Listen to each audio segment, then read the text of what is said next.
Salam sejahtera dalam kasih Tuhan kita Yesus Kristus. Apa kabar Bapak Ibu, saudara-saudari sidang jemaat Tuhan? Semoga kita senantiasa dalam keadaan sehat, kuat tanpa kurang suatu apapun dalam kasih Tuhan kita Yesus Kristus. Jemaat Tuhan sekalian yang diberkati dalam Tuhan kita Yesus Kristus, bagaimana kabar Bapak Ibu hari ini? Apakah kita sudah berdoa hari ini? Kita percaya sebagai orang percaya bahwa doa adalah sesuatu yang penting dalam kehidupan umat beriman. Dan Bapak Gereja John Calvin mengatakan bahwa doa adalah nafas hidup orang percaya. Begitu pentingnya berdoa sehingga kita pun sebagai umat Tuhan senantiasa berdoa dalam kehidupan kita. Namun pernahkah Bapak Ibu jemaat Tuhan saudara-saudari sekalian, kita mendengar perintah untuk tidak berdoa, untuk jangan berdoa? Dalam nas kita pada hari ini diambil dari Yeremia pasal 7 ayat 16 sampai 26. Yeremia pasal 7 ayat 16 sampai 26, ternyata kita mendengar adanya perintah untuk jangan berdoa bagi umat pada saat itu. Dan dari hal tersebut kita membayangkan bagaimana kondisi umat pada saat itu, sehingga muncul perintah bagi Nabi Yeremia ini. Berbeda halnya dengan Musa. Bila kita ingat Musa dalam Keluaran pasal 32 ayat 32, demikian juga dalam Bilangan pasal 14 ayat 13 sampai 19. Musa berdoa syafaat bagi bangsa Israel.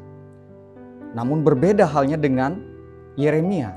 Yeremia diperintahkan untuk tidak berdoa. Tidak hanya sekali, bahkan ada 3 kali.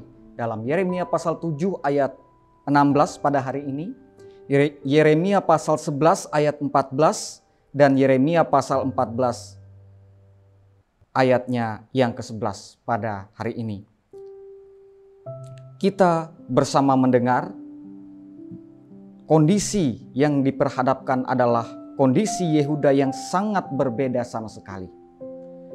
Yehuda terang-terangan berkhianat kepada Tuhan dengan menyembah apa yang mereka sebut sebagai Ratu Sorga. Merupakan dewi bangsa Babel, Ishtar, yaitu dewi planet Venus atau dewi bulan yang mereka sembah. Hal ini dipertegas kembali, diulangi lagi dalam Yeremia pasal 44 ayat 15 sampai 25, di mana mereka bersikeras terang-terangan menjawab Yeremia bahwa mereka tetap berbakti, beribadah, menyembah kepada Ratu Sorga tersebut. Terang-terangan, tidak hanya orang tua, tetapi juga anak-anak. Tidak hanya laki-laki, tetapi juga perempuan. Bekerja sama, sepakat bersama-sama dengan angkuh, bersama menyembah kepada ilah yang lain.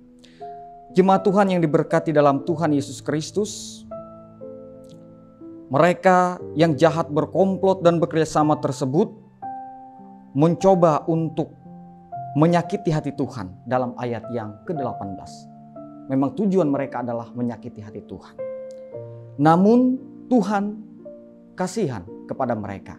Dalam ayat yang ke-19 disebutkan semestinya mereka yang sakit hati. Hati mereka lah yang harusnya disakiti, merasa tersakiti, dan harusnya mereka yang menjadi malu.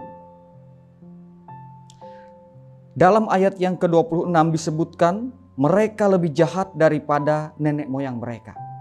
Jadi dari hal ini jemaat Tuhan kita dapat membayangkan betapa keadaan Israel Selatan atau Yehuda ini pada saat itu begitu kacau dalam pemberontakan kepada Tuhan yang terang-terangan.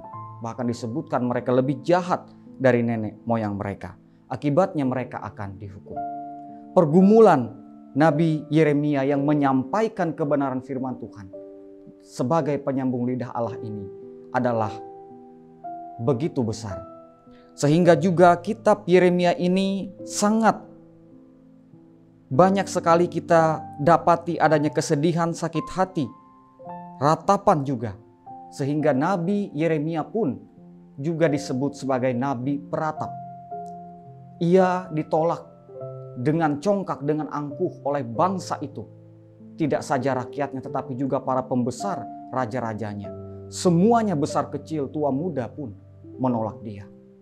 Meskipun demikian dalam kesedihan, dalam ratapan yang begitu besar, Nabi Yeremia tetap setia kepada Tuhan.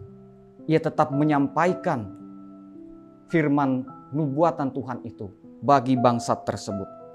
Jemaat Tuhan yang diberkati dalam Tuhan, bila kita menempatkan posisi kita, diri kita pada posisi orang yang disakiti hatinya atau orang yang sakit hati, tentulah tidak menyenangkan dan mengenakan. Oleh karena itu, marilah kita tidak berusaha untuk menyakiti hati Tuhan.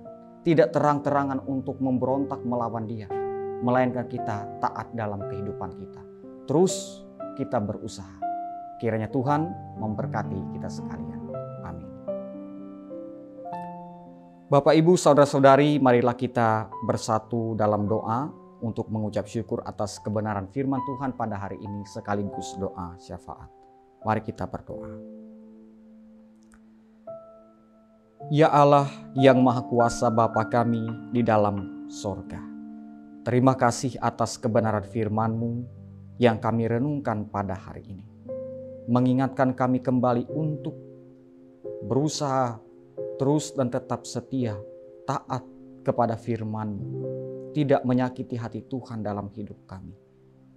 Oleh karena itu kami menyadari akan segala dosa dan kesalahan kami yang kami lakukan secara sengaja, terang-terangan maupun tidak sengaja. Kepada sesama kami, terlebih-lebih kepada Tuhan.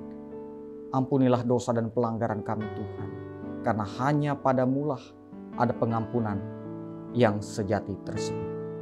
Tolonglah kami dalam pertobatan dalam kehidupan kami, meskipun kami menyadari dosa dan kelemahan masih ada di dalam kami. Namun kami percaya Tuhan yang menolong kami dengan anugerah. Tolonglah kami untuk mengucap syukur dan berterima kasih. Tidak menyia-nyiakan kesempatan waktu dan keselamatan yang Engkau beri dalam kehidupan kami. Terpujilah nama Tuhan. Ya Tuhan Yesus Kristus, Allah kami yang baik. Kami juga berdoa untuk seluruh jemaat Tuhan. Kiranya Tuhan memberkati kami masing-masing pribadi lepas pribadi, agar kami dapat menjadi umat-Mu yang taat dan setia dalam kehidupan kami. Terlebih-lebih di tengah-tengah pandemi COVID-19 ini. Oleh karena itu kami berdoa juga bagi seluruh jemaat Tuhan, umat Tuhan yang dinyatakan positif COVID-19, dirawat di rumah masing-masing ataupun di karantina di tempat yang sudah ditetapkan. Kami mohon Tuhan memberkati pengobatan pemulihan kami, terlebih-lebih dalam iman dan pengharapan, agar kami hanya bertumpu, berserah dan percaya kepada Tuhan saja. Dalam upaya pekabaran Injil, kebenaran firman-Mu yang terus ditaburkan dan diberitakan, berkatilah hamba-hamba-Mu, agar seperti Yeremia, mereka sekalian juga tetap diberikan keberanian, kekuatan, agar dapat menyampaikan firman-Mu sesuai seturut dengan kehendak Tuhan. Terpujilah nama Tuhan, ampunilah dosa dan pelanggaran kami, jadilah kehendak Tuhan dalam kehidupan kami. Dalam nama Tuhan Yesus Kristus, kami mengucap syukur dan berdoa. Amin.